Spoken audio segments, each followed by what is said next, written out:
Tam bật nấc mặc đo rừng đi nhóm chữ chĩa thà nẹ tăng ó bất chỉ thọp mơ rừng chân mùi chùm nuôn rừng khmoi chào chân đại miên trong cùng hơi mình chết đà chết tài lầu hơi bớt chinh trụ chi manu tiết phòng rừng khmoi chào ni mình mến chia rừng phút có họ tề bần tài nhóm có mình miên ở vây xâm áng đại thà ở vây đại nhóm bàn chụp chỉ khmoi chào bất mẹn bần tài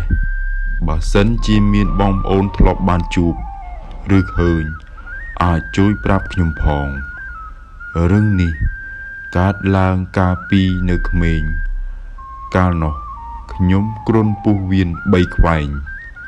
chúng non nụ kẻ háo khoảnh anh chừng mình đôi ở lâu thì pram khoảnh cứ đâm nạ ca thôn ngô bom phật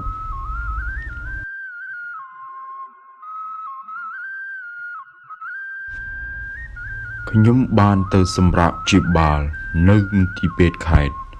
nơi aki cục mà hơi nơi bài aki đại nhóm sầm rạp miền tu công tân nơ mùi đại kê tục trào nơi nông nụ miền xã sọp tiệt phòng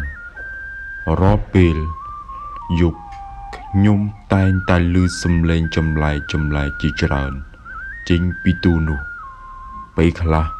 nhóm lư manu công pong tạt ngô bây khla lư xâm lên sải vỡ oi nhóm mùi dục để mình sơ đụ tì đó xa tay xâm lên nhông khán tăng nụ bây khla xâm lên nụ miên rô hô đol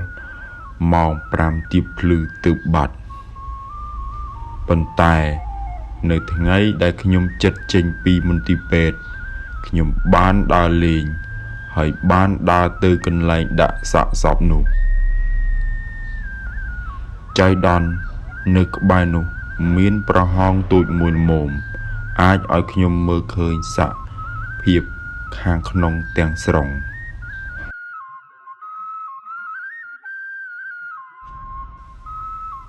à vậy đã nhóm mơ khơi môn kê nụ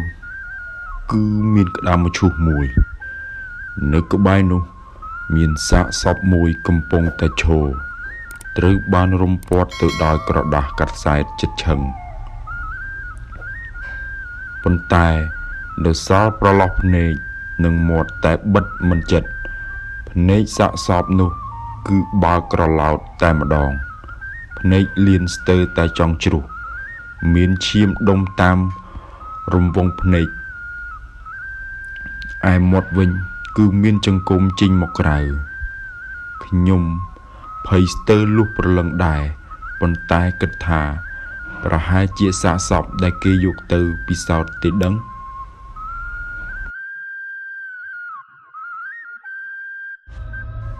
trong côm nụ ai chít mình về tê mơ tới cái ban khơi sập hiệp chẳng nụ hơi nhóm miên hiệp arom mình ngập sọ trong tay chinh tập tìa cháp khai nà lúc lưng nghị bình tịch bếp anh nhạt ở nhóm chinh tập tìa vinh nhóm ó trong ho bồn tài mình ban chinh tới tè là nghị tì đòi rong chăm bạc ải bảo thiên mình tì bếp xin nhây ở chênh sân nhóm có trộm địch mùi dục tiền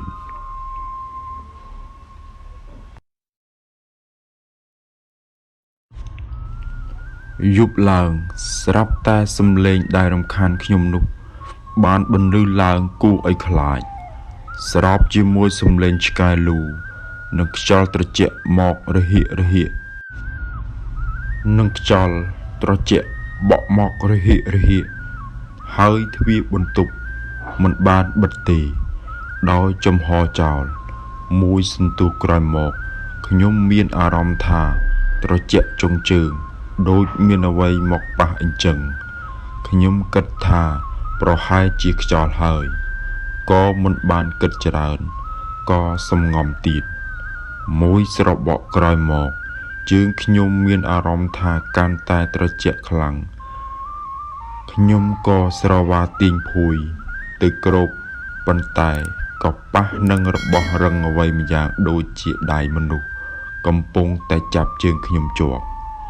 ខ្ញុំភ័យពេកក៏កន្ត្រាក់ជើងមួយទំហឹងបណ្ដាលឲ្យភ្ញាក់យាយខ្ញុំដែលនៅកណ្ដោះខ្ញុំហើយភ្ញាក់ឡើងសួរខ្ញុំថាមិនអីទេ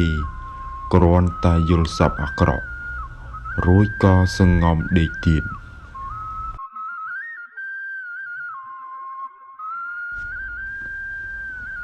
ប្រហែលជាម៉ោង12រំលងអាធ្រាត្រ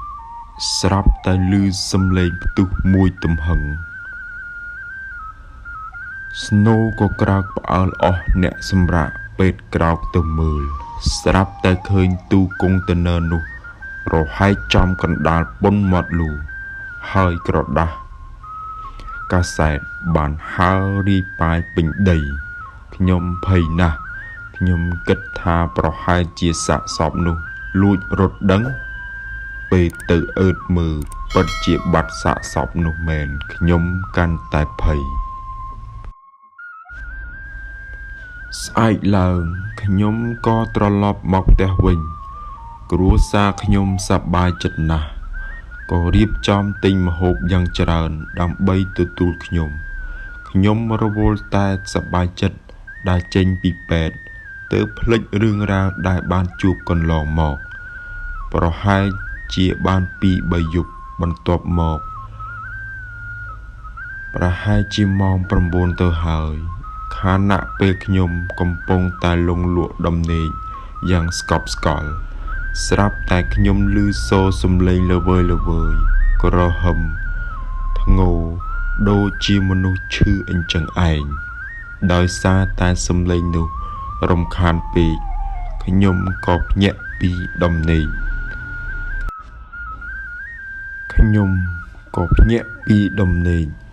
ហើយក៏ងើបចុះមកដីដើម្បីឈឺនោមនៅមុខផ្ទះពេលនោះខ្ញុំឃើញស្រមោលស្ទង់ធំមួយហោះកាត់មុខខ្ញុំបុកពុះភ័យណាស់ព្រោះខ្លាចដែរប៉ុន្តែហេតុតែមនុស្សដែលចង់ដឹងទើបកាត់ចិត្តខ្លាច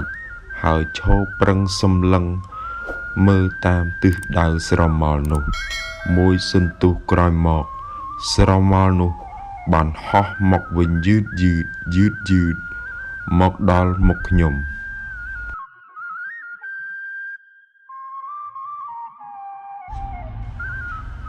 ពេលនោះខ្ញុំគាំងដើរមិនរួចភ្នែកខ្ញុំបើកធំនៅចំពោះស្រមោលនោះពេលវាមកកាន់តែជិតទើបដឹងថាគឺសាកសពដែលបានបាត់ពីមន្ទីរពេទ្យវាមានចង្កូមដូចមនុស្សចចកក្នុងរឿង Hollywood អញ្ចឹងចង្កូមដ៏វែងលាយនឹងដំណក់ឈាមដែលហូរកាត់តាមចង្កូមមាត់វាប៉ុន្តែនិយាយឲ្យត្រង់ក្លិនរបស់វាស្អុយណាស់ដោយអ្នកល្មមក្អួតមិនខានខ្ញុំក៏ធាក់ចេញពីពោះខ្លះដែរតែប្រឹងទប់វាមិននិយាយអ្វីទាំងអស់វាលូកដៃមកច្របាច់កខ្ញុំពេលនោះខ្ញុំហាក់ដូចជាមានមុនដណ្ដំអញ្ចឹងដើរក៏ដើរមិនរួចស្រែកក៏ស្រែកមិនរួចខ្ញុំគិតថាប្រហែលជាស្លាប់ក្នុងគ្រានោះហើយប៉ុន្តែសំណាងល្អដែលខ្ញុំឃើញស្រមោលមនុស្សម្នាក់ដើរមករកខ្ញុំនោះគឺយាយរបស់ខ្ញុំគាត់ជាគ្រូស្នងរូបម្នាក់ដែរគ្រាន់តែឃើញយាយខ្ញុំភ្លាមអាប៉ិមានចង្កូមនោះ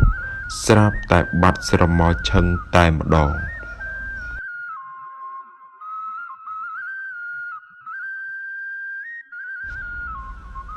ក្រោយមកខ្ញុំក៏បានរៀបរាប់រឿងរ៉ាវទាំងអស់ប្រាប់ដល់ក្រុមគ្រួសារតាំងពីពេលនោះមកទាំងខ្ញុំទាំងគ្រួសារខ្ញុំមិនហ៊ានចេញក្រៅនៅពេលយប់នោះទេសូម្បីតែឈឺពោះយប់ព្រលប់ក៏មិនហ៊ានចុះដែរ សុកចិត្តទិញកន្ធោដាក់ប្រហែលមួយសប្តាហ៍ក្រោយមកស្រាប់តែមានគោអ្នកស្រុកងាប់ជាច្រើនតគ្នាដោយមិនដឹងមូលហេតុដោយគោទាំងអស់មានស្លាកស្នាមចង្កូមខាំនៅនឹងកអ្នកស្រុកយល់ថាអាចជាមានខ្លាឬតោចូលស្រុកមិនខានតែខ្ញុំប្រាប់ថាស្រុកយើងកុំថាឡើយខ្លាឬតោសំបីឆ្លុះទន្សាយព្រៃមួយក្បាលក៏មិនបានផងបើវាលអស់រលីងហើយមានសត្វព្រៃណាហ៊ាននៅទៀតខ្ញុំក៏ប្រាប់រឿងរ៉ាវដែលខ្ញុំបានជួបឲ្យអ្នកស្រុកដឹងតែគេគ្រប់គ្នាមិនជឿខ្ញុំទេតែលោកមេភូមិបានជឿខ្លះដែរខ្ញុំនិងអ្នកស្រុកក៏រៀបគម្រោងដោយចងគោនៅទីដីទំនេរមួយដែលព័ទ្ធសីមាជុំវិញទុកប្រឡោះឲ្យអបិមានចង្កូមនឹងដើរចូលគ្រប់គ្នាទន្ទឹងរង់ចាំមើលដោយចិត្តអន្ទះសាមិនយូរប៉ុន្មានម៉ោងប្រហែលជា10កន្លះស្រាប់តែឃើញខ្មោចឆៅនឹងហោះមករកគោឯគោគ្នាភ័យស្រែករឡើងហើយកន្ត្រាក់ចុះកន្ត្រាក់ឡើងក៏ដាច់ខ្សែភ្លាមនោះអ្នកស្រុកក៏នាំគ្នាដុតភ្លើងឡើងពួកយើងបានបង្កប់ចំបើងចាក់ប្រេងកាតស្រេចហើយឆេះយ៉ាងសន្ធោសន្ធៅបន្ទាប់មកក៏មានគ្រូមុនអាគម2-3នាក់ជួយសូត្រព័ទ្ធសីមាខ្មោចឆៅនោះចេញមករួចក៏ត្រូវភ្លើងឆេះคล้ายជាផេះបាត់ទៅតាំងពីពេលនោះមកក៏លែងមានគោអ្នកស្រុកងាប់ហើយខ្ញុំក៏ដេកបាត់លក់ស្រួលដែរ